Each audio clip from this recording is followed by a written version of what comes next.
भक्तजनों, माताओं, बहनों, सादर जय श्री कृष्णा। हमारे यूट्यूब चैनल पर आप सबका बहुत बहुत स्वागत है।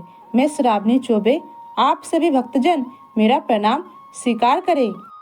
सबसे पहले आप सभी भक्तजनों, माताओं, बहनों को शारदीय नवरात्रि की बहुत बहुत शुभकामनाएं और बधाइयाँ। आज हम आपको नवरात्रि की अंतिम दिन अर्थात नवमी की कथा सुनाने जा रहे हैं। तो सबसे पहले आपको और आपके पूरे परिवार को शारदीय नवरात्रि की बहुत बहुत शुभकामनाएं और बधाइयाँ। माता भगवती दुर्गा की कृपा आप पर बनी रहे, आप लोग सुखी रहे, मस्त रहे और जीवन में प्रगति तथा उन्नति को प्राप्त करते रहें।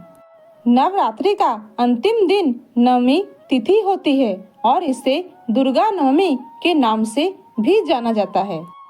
नवरात्रि की 9वें दिन की जो अधिष्ठात्री देवी हैं, वो माता सिद्धिदात्री देवी हैं और माता सिद्धिदात्री सभी सिद्धियों को देने वाली देवी होती है।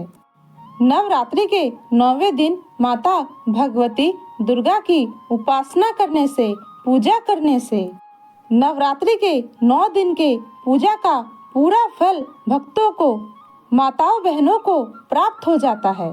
अगर आप किसी कारणवश नवरात्रि में पूजन पाठ नहीं कर पाए हैं और 9 दिनों की अधिष्ठात्री देवी की कथाओं का श्रवण नहीं कर पाए हैं, तो आप अगर 9वें दिन की कथा सुनेंगे और माता भगवती दुर्गा की पूजा पाठ करेंगे, उपासना करेंगे, तो आपको संपूर्ण नवरात्रि का फल प्राप्त हो पाएगा।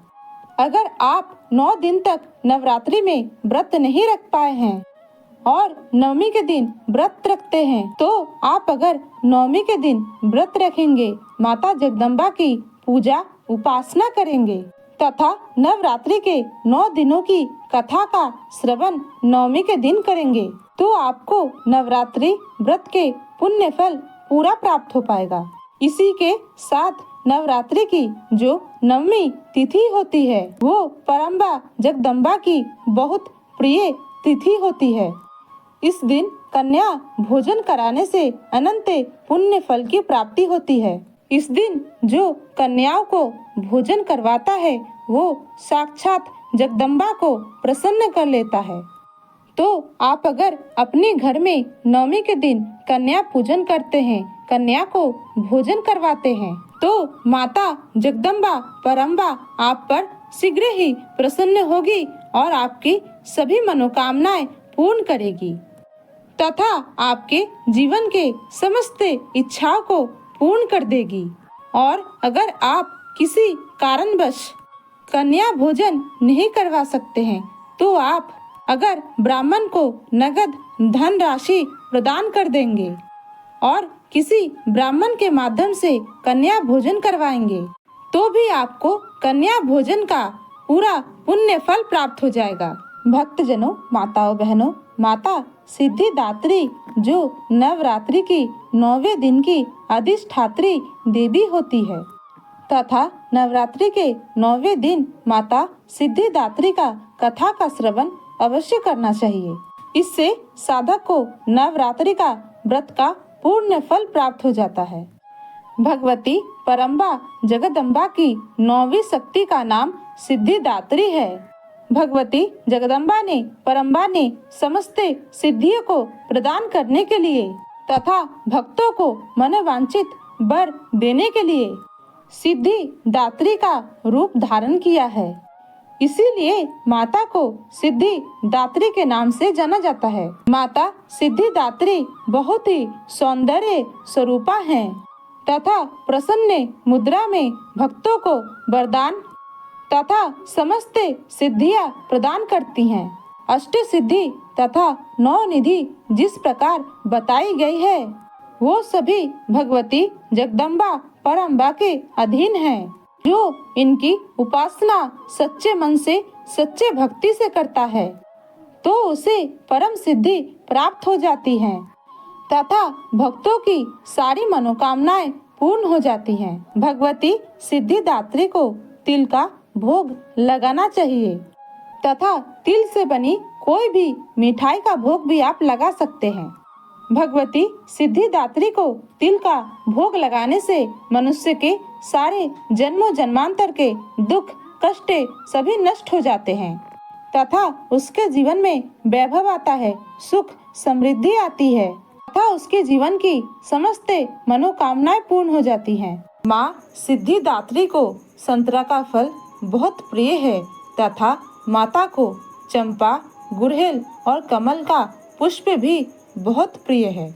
माता सिद्धिदात्री का पूजन भगवती जगदम्बा की पूजा की तरह ही करना चाहिए तथा उनकी पूजा संपन्न करने के बाद उनकी मंत्र का जाप भी आपको करना चाहिए।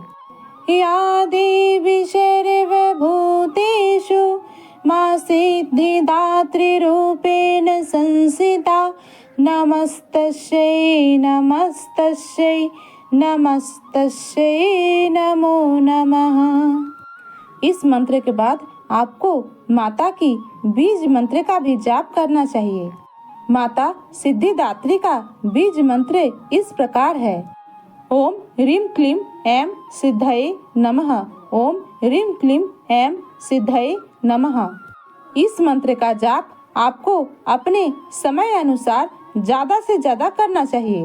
माता सिद्धिदात्री को हलवा, पूरी, खीर, चने की सब्जी, तिल और गुड़ के लड्डू, घी, समस्त प्रकार के मिठाई तथा ऋतुफल और नारियल माता को अवश्य अर्पण करें तथा भोग में आपको तुलसी पत्र का उपयोग नहीं करना चाहिए और इसके बाद आपको माता से प्रार्थना करनी चाहिए और जाने अनजाने में हुई भूल चूक की क्षमा मांगनी चाहिए। और जो भक्तजन माताएं बहनें नवरात्रि के 9 दिन व्रत रखी हैं या रखे हैं, उन्हें माता सिद्धिदात्री को हमारे बताए हुए व्यंजनों का भोग लगा करके और कन्या भोजन करा के फिर प्रसाद स्वरूप उस भोग का ग्रहण करना चाहिए और व्रत का पारण आपको करना चाहिए। भक्तजनों, अब हम नवरात्रि की 9वें दिन की माता सिद्धिदात्री की दिव्य और प्राचीन कथा आपको सुनाने जा रहे हैं। माता सिद्धिदात्री का स्वरूप अत्यंत दिव्य और सौंदर्यपूर्ण है। माँ का वाहन सिंह है और माँ कमल पर आसन लगाई हुई है तथा माता ने लाल रंग का वस्त्र धारण किया हुआ है। माता के 4 भुजाएं हैं। माता के चारों भुजाओं में गदा, चक्र, शंख तथा कमल पुष्प धारण किए हुए हैं। माता को बैगनी रंग अत्यंत प्रिय होता है। माता सिद्धिदात्री की अनुकंपा से भगवान शिव शंकर का शरीर आधा नारी का हो गया था, तब से उन्हें अर्धनारीश्वर कहा जाने लगा। पौराणिक कथा के अनुसार भगवान शिव ने माता सिद्धिदात्री की कठिन तपस्या करके 8 सिद्धियों को प्राप्त किया था। नवरात्रि की अंतिम दिन 9वीं तिथि में 9 कन्याओं को तथा 1 बालक को भोजन करवाने की अति प्राचीन रीति चली आ रही है। माँ दुर्गा के 9 रूपों में यह सबसे शक्तिशाली रूप है। कहा जाता है कि दुर्गा का यह रूप सभी देवी देवता के तेज से प्रकट हुआ था। कहा जाता है कि जब माता महागौरी भगवान शिव शंकर के साथ कैलाश लौट कर आई तो उन्होंने देखा देवताओं का अहंकार अपने चरम पर है और वो अपने दैनिक कार्यक्रम भी अच्छे से नहीं कर रहे हैं। तो माता ने एक अग्नि स्रोत का रूप धारण किया तथा एक तिनके के माध्यम से सभी देवताओं की परीक्षा ली। माता ने कहा कि इस तिनके को जिसने भी यहाँ से हटा दिया वह इस संसार का सबसे शक्तिशाली पुरुष कहलाएगा। किंतु माता सिद्धिदात्री के शक्ति के आगे सभी देवताएं नतमस्तक हो गए तथा पवन, वरुण, अग्नि, इंद्र और सूर्य भी उस तिनके को वहां से हटा ना पाए और अपनी पराजय स्वीकार कर ली।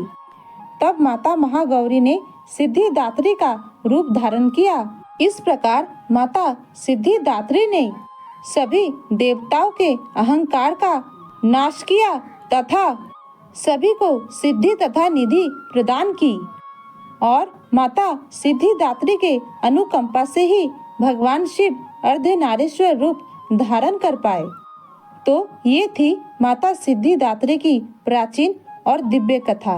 भक्तजनों, हमने जो कथा आपको सुनाई है इसको अधिक से अधिक लोगों को शेयर कीजिएगा, लाइक कीजिएगा, कमेंट कीजिएगा और हमारे चैनल को सब्सक्राइब भी कीजिएगा। आज का यह वीडियो यहीं पर समाप्त होता है। इस बहन बेटी भाभी का साथ दीजिए, आगे बढ़ने का एक मौका अवश्य दीजिए। मिलते हैं कोई नए वीडियो में, तब तक के लिए सादर जय श्री कृष्णा, सादर धन्यवाद। जय माता दी।